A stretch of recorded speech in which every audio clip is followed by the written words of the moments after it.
नमस्कार, मैं अम्बे वर्मा और आप देख रहे हैं इंडिया टीवी न्यूज।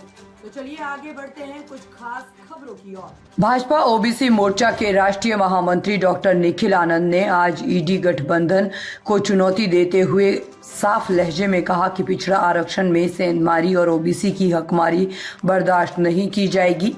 उन्होंने कहा कि इंडी गठबंधन ओबीसी विरोधी है। पटना में भाजपा मीडिया सेंटर में आज एक संवाददाता सम्मेलन को संबोधित करते हुए डॉक्टर आनंद ने कहा कि भाजपा ओबीसी मोर्चा किसी भी प्रकार के धार्मिक आरक्षण का विरोध करती है। ईडी अलायंस ने सामाजिक न्याय को छद्म धर्मनिरपेक्ष राजनीति की बलि चढ़ा दिया है।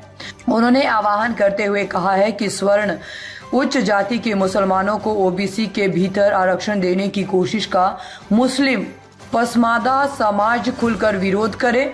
भाजपा ओबीसी मोर्चा के राष्ट्रीय महामंत्री ने साफ तौर पर कहा है कि देश के सभी अल्पसंख्यक शिक्षण संस्थानों में एससी, एसटी, ओबीसी और सामान्य वर्ग के गरीबों के लिए संविधान प्रदत्त आरक्षण के प्रावधान को मौजूदा समय में लागू करने की जरूरत महसूस की जा रही है। मूलतः धार्मिक तुष्टीकरण और मुस्लिम परस्ती का ही पर्याय बनकर रह गई है। यही कारण है कि ईडी गठबंधन ने सामाजिक न्याय को छद्म धर्मनिरपेक्ष राजनीति की बलि चढ़ा दिया है। उन्होंने कहा है कि जिस तरीके से पश्चिम बंगाल में रोहिंग्यों और घुसपैठियों को भी ओबीसी आरक्षण के तहत लाभ दिया जा रहा है, यह दुर्भाग्यपूर्ण बात है। कर्नाटक, केरल, तमिलनाडु, तेलंगाना, आंध्र प्रदेश में सभी मुसलमानों को ओबीसी घोषित कर दिया गया है। उन्होंने सचेत करते हुए कहा है कि ये नीति देश के लिए विभाजनकारी है और इस नीति का भाजपा ओबीसी मोर्चा पुरजोर विरोध करती है। ओबीसी आरक्षण को छिन्न भिन्न कर ध्वस्त करने की ये कोशिश न सिर्फ गैर संवैधानिक है बल्कि भारतीय सामाजिक न्याय की अवधारणा के भी सख्त खिलाफ है। निखिल आनंद ने कहा कि मंडल कमीशन के तहत पहले से ही धार्मिक अल्पसंख्यक समाज की पिछड़ी जातियों को आरक्षण का लाभ दिया जा रहा है। ऐसे में जो भी ईडी गठबंधन से जुड़ी कांग्रेस, वामपंथी, राजद, सपा जैसे दल मुस्लिमों के लिए विशेष धार्मिक आरक्षण की बात करते हैं, वे सभी सामाजिक न्याय के विरोधी हैं। मुसलमानों के लिए धार्मिक आधार पर विशेष आरक्षण का प्रावधान करने की बात करके समस्त हिंदू ओबीसी समाज और मुस्लिम ओबीसी पसमादा समाज की हकमारी की कोशिश की जा रही है। इंडिया टीवी न्यूज के लिए नीरज कुमार के साथ विशाल वैभव की विशेष रिपोर्ट पटना से। टीवी न्यूज और मैं हूं विशाल वैभव। अभी जो है भाजपा मीडिया सेंटर में एक प्रेस वार्ता का आयोजन किया गया है और इस प्रेस वार्ता को जो है संबोधन करने वाले हैं भाजपा ओबीसी मोर्चा के राष्ट्रीय महामंत्री डॉक्टर निखिल आनंद। क्या कुछ निखिल आनंद प्रेस वार्ता में कहने वाले हैं, आइए आपको सीधा जो है हम प्रेस वार्ता में ले चलते हैं। देखिए, इस तरह से पार्टी का एक सिस्टम है और पार्टी अपने तौर पर निश्चित तौर पर हर बात का अध्ययन करती है कि आरक्षण का लाभ सुनिश्चित हो। अभी तो राष्ट्रीय पिछड़ा वर्ग आयोग को संवैधानिक दर्जा हमने दिया है। आज इस प्रेस कॉन्फ्रेंस में जिन बातों को लेकर हम यहां आप सबके समक्ष अपनी बात रखेंगे, राष्ट्रीय परिदृश्य में भी ये काफी महत्वपूर्ण है।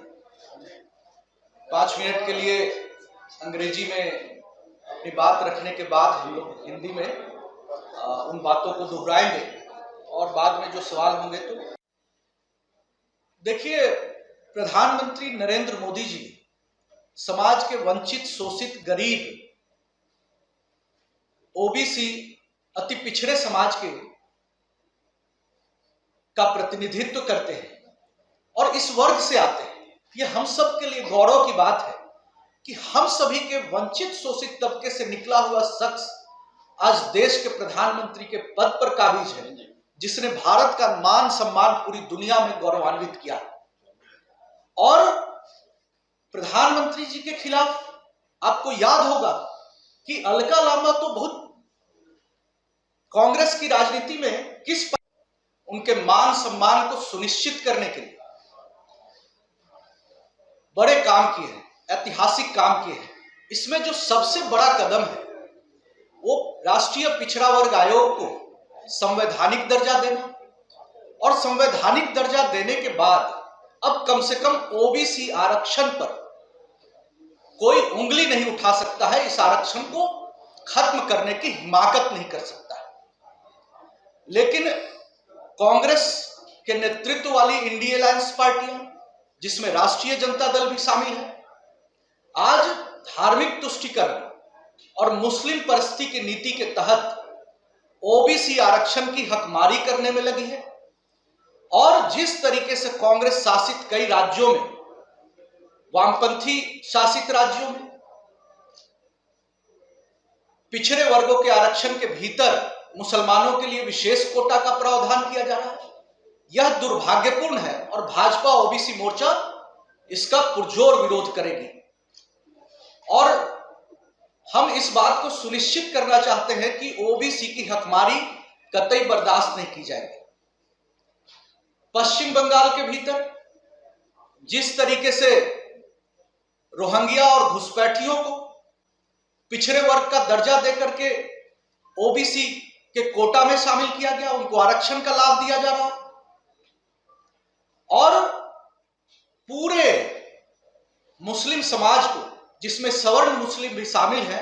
आपने सुना आज के इस प्रेस वार्ता में उन्होंने सीधा जो है गठबंधन को जो है चुनौती देते हुए, इंडिया महागठबंधन को चुनौती देते हुए कहा कि ये लोग जो है ओबीसी का जो आरक्षण है उससे जो है छेड़छाड़ किया जा रहा है और मुस्लिमों के में जो है मुस्लिम सवर्ण को जो है आरक्षण दिया जा रहा है ओबीसी के आरक्षण से हटाकर। तो ये कहीं ना कहीं जो है नीति कांग्रेस की जो है ये गलत है। तो इसको लेकर जो है उन्होंने हमला बोला है और कहीं ना कहीं इंडिया महागठबंधन पर जो है निशाना साधा है।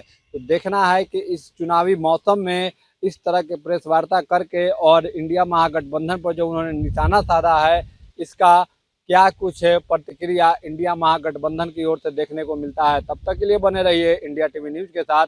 इंडिया टीवी न्यूज़ के लिए नीरज कुमार के साथ विशाल वैभव, पटना।